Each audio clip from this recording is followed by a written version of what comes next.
ఇక్కడ నుంచి వెళ్ళొచ్చు అన్నమాట. ఈ సరౌండింగ్ డెవలప్మెంట్స్ అనేది ఏం జరుగుతున్నాయి, ఎక్కడ నుంచి ఎక్కడి వరకు డెవలప్మెంట్ అయింది ఇప్పటి వరకు అనేది నేను ఇన్ డీటెయిల్ గా నేను ఎక్స్ప్లెయిన్ చేయడానికి ప్రయత్నిస్తాను. మీరు డ్రోన్ వీడియోలో ఈ విజువల్స్ అన్ని చూడొచ్చు. Thank you. మనకి మొత్తానికి జంక్షన్ ఏంటంటే మనకు హైదరాబాద్ లో పెద్ద జంక్షన్ అని కూడా చెప్పుకోవచ్చు. ఫస్ట్ డెవలప్మెంట్ లో చూసుకుంటే కూడా మనకి ముత్తంగిలోనే ఫస్ట్ గ్రోత్ అనేది జరిగింది.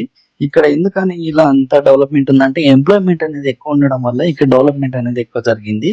అందులోని కాకుండా మనకి ఏదైతే నేషనల్ హైవే బాంబే హైవే ఉందో డైరెక్ట్ కనెక్టివిటీ కాబట్టి ఇక్కడ ఎక్కువ గ్రోత్ జరిగిందని కూడా మనం చూసుకోవచ్చు.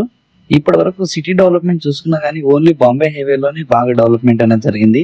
అంటే మనకి పంజాగుట్ట నుంచి మనకి అప్ టు పటాన్చెరు వరకు ఇది వరకు ఏదైతే ఔటర్ రింగ్ రోడ్ ఉందో ఔటర్ రింగ్ రోడ్ లో ఎక్స్పాన్షన్ అనేది ఎక్కువ ఇక్కడే జరిగింది అనమాట. మనకి మీరు ఔటర్ రింగ్ రోడ్ ఓపెన్ చేసి చూసుకుంటే మనకి ఇక్కడ వి షేప్ అనేది ఉంటుంది ఎక్కువగా. అందు గురించి ఏంటంటే బాంబే హైవేలో బాగా డెవలప్మెంట్ అనేది జరిగిందని కూడా చూసుకోవచ్చు.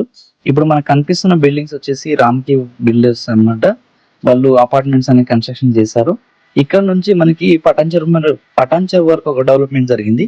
పటాన్చెరు నుంచి అప్ టు సంగారెడ్డి వరకు కూడాను బాంబే హైవేలో ఎక్కడ కూడా మనకి ఒక సింగిల్ లేఅవుట్ వేయడానికి కూడా ఛాన్స్ లేకుండా మొత్తం కూడా ఫిల్అప్ అయిపోతుంది అనమాట.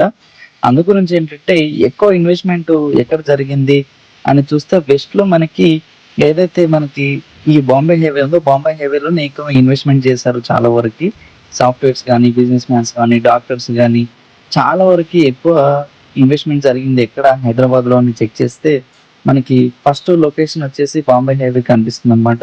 ఇక్కడ స్కూల్స్ కానీ హాస్పిటల్స్ కానీ ఇక్కడ గ్రోత్ కానీ చాలా బాగా డెవలప్మెంట్ అనేది జరిగింది అనమాట.